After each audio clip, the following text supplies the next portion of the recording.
जय श्री राम, जय हनुमान जी। दोस्तों, मेरे YouTube चैनल पर आप लोगों का हार्दिक स्वागत है। दोस्तों, आज मैं आपके लिए एक वीडियो लेके आया हूँ जिसका मुख्य विषय है कि किसी भी तरह की क्लेश हो रही हो तो हनुमान जी की कृपा से उसको कैसे शांत करें। देखिए, वो क्लेश चाहे घर के अंदर हो, पति पत्नी का हो, माँ बेटे का हो, बाप बेटे का हो, भाई बहनों का हो, या पड़ोसी के साथ हो, या ऑफिस में जहाँ काम करते हैं उस कलीग के साथ हो, सीनियर जूनियर का लफड़ा हो, या अपने बड़े बुजुर्गों के साथ हो, या किसी की आदतन ऐसी स्थिति बन जाए या उसका स्वभाव हो कि उसको प्राय ही झगड़ा होता रहे। तो मैं इसमें आपको क्लियर करना चाहता हूँ कि स्थिति कुंडली में बनती क्यों है।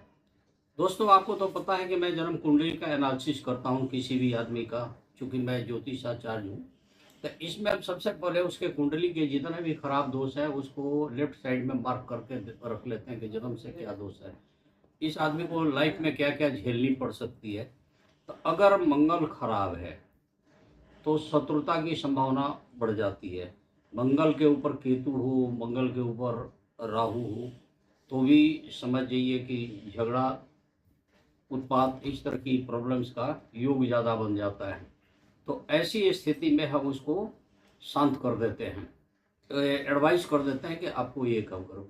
अब बृहस्पति पे केतु हो, बृहस्पति पे राहु हो, तो भी बड़े बुजुर्गों के साथ इस तरह की प्रॉब्लम्स आ सकती है और होती है कि बड़े के साथ छोटे का अनुशासनहीनता ज़्यादा बढ़ जाता है। शुक्र के साथ कोई पापी ग्रह आ गया, शनि आ गया तो प्रीत बाधक योग बना दिया, राहु केतु आ गए तो विच्छेदन होता है, प्यार में कमी हो जाती है, स्त्री के साथ प्रॉब्लम रहती है। तो ऐसी स्थिति में हनुमान जी का क्या करना चाहिए ये मैं क्लियर आपको बता रहा हूँ। हनुमान जी की एक चौपाई आपको याद होगा, सब सुख लहे तुम्हारी सरना, तुम रक्षक काहू को डरना। अगर किसी कारण से मंगल खराब है तो आपको क्या करना चाहिए, मंगलवार को एक कच्चा नारियल अपने ऊपर से उतार कर हनुमान जी को चरणों में सुपुर्द कर देना चाहिए। और मंगलवार के दिन ही 7 बार कच्चा नारियल उतार के, माने नारियल उतार के आपको बहते पानी में बहा देना चाहिए। पानी वाले नारियल की बात कर रहा हूँ मैं।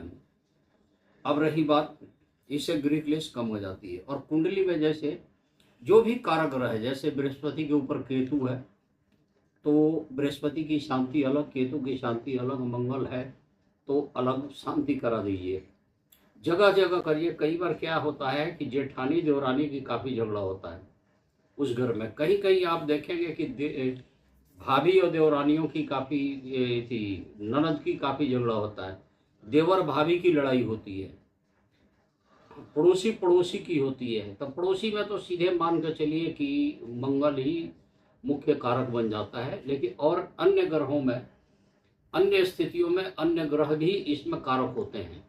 तो उन ग्रहों की शांति करा लेने से काफ़ी शांति मिलती है। जिस घर में ज़्यादा गृह क्लेश हो उस घर के लोगों को रामायण का पाठ जरूर करना चाहिए। उस घर में रामायण के पाठ करने से, गायत्री मंत्र के जाप करने से, सरस्वती चालीसा का जाप करने से काफ़ी शांति मिलती है। सरस्वती जी की चालीसा पढ़ने से केतु ग्रह काफ़ी शांत हो जाते हैं, ये देखा गया है। कई लोग मनसा देवी का जाप करते हैं, ओम मनसा देवी नमः, इससे भी राहु केतु की शांति मिलती है। और गायत्री मंत्र के पाठ करने से, गायत्री मंत्र सबकी जन्मदाता ही एक तरह से मान के चलिए, तो काफ़ी गृह क्लेश में शांति आ जाती है। और रामायण पढ़ने से, रामायण को एक तरह का वरदान है कि जिस मकसद से किया जाए वहाँ सुख शांति की वृद्धि होती है। अब सुख के साथ शांति का होना बहुत जरूरी है। कई लोग बहुत धनवान भी हैं, सुख, उनके पास पैसे की कोई कमी नहीं है, लेकिन वो सुखी नहीं है, ये ध्यान रखिएगा। तो मैं ये कह रहा था कि अगर प्रीत विमर्दन दोष है, जैसे शुक्र पर राहु आ गया, शुक्र पर केतु आ गया, शुक्र पर शनि आ गया, तो स्त्री संबंधी विवाद के चांसेस, स्नेह में कमी हो जाती है, बड़े छोटों में गुरु चंडाल के कारण आ जाती है। अंगारक योग होने से मंगल पर केतु राहु, तो भी कई तरह की प्रॉब्लम्स होती है। तो ऐसी हालत में उस ग्रहों की शांति करा लेना चाहिए और हनुमान जी को बीच में रख लेना चाहिए। क्योंकि देखिए आपको भी पता है कि कोई भी काम इस धरती पर संभव नहीं है जो हनुमान जी पूरा नहीं करे। आप सच्चे मन से अगर उनकी भक्ति करें तो ये आपका पूरा कर देंगे। कहा गया है कि कौन से काज कठिन जग माही, जो नहीं होए तात तुम पाही।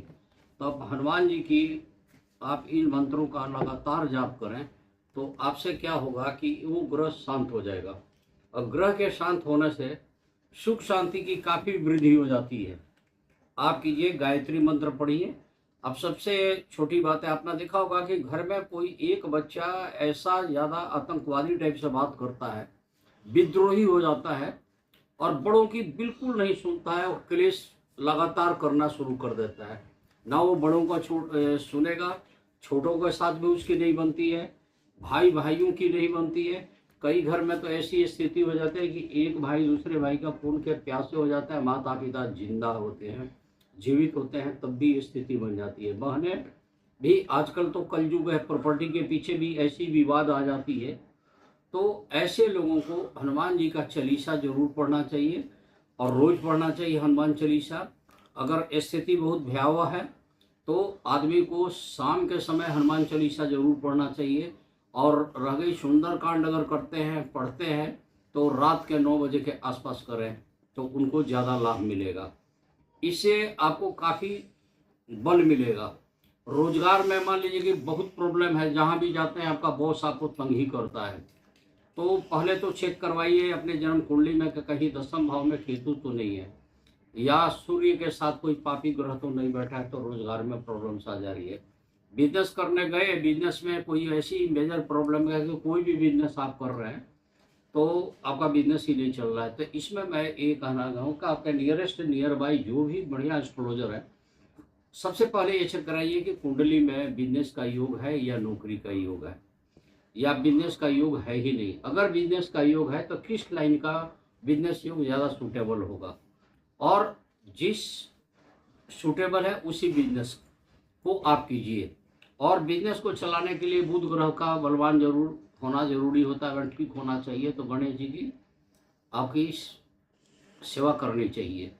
और हनुमान जी चूँकि कलयुग के मसीहा है और कलयुग के महानायक हैं, तो हनुमान जी की पूजा सबसे ज़रूरी है। और हनुमान जी से ही आप प्रार्थना कीजिए कि ये हमारा काम बन जाए, तो आपका काम बनेगा। तो आज मैंने थोड़ा सा आपको हिंट किया है। आपको वीडियो पसंद आए तो अपना कमेंट कीजिएगा। व्यक्तिगत रूप से अगर आपको कोई एडवाइस की जरूरत होगी तो आप मेरे से संपर्क कर सकते हैं। तब तक के लिए हमें आज्ञा दीजिए, मिलते हैं नेक्स्ट वीडियो में। प्रेम से बोलिए जय श्री राम, जय हनुमान जी। आपका सदा कल्याण हो।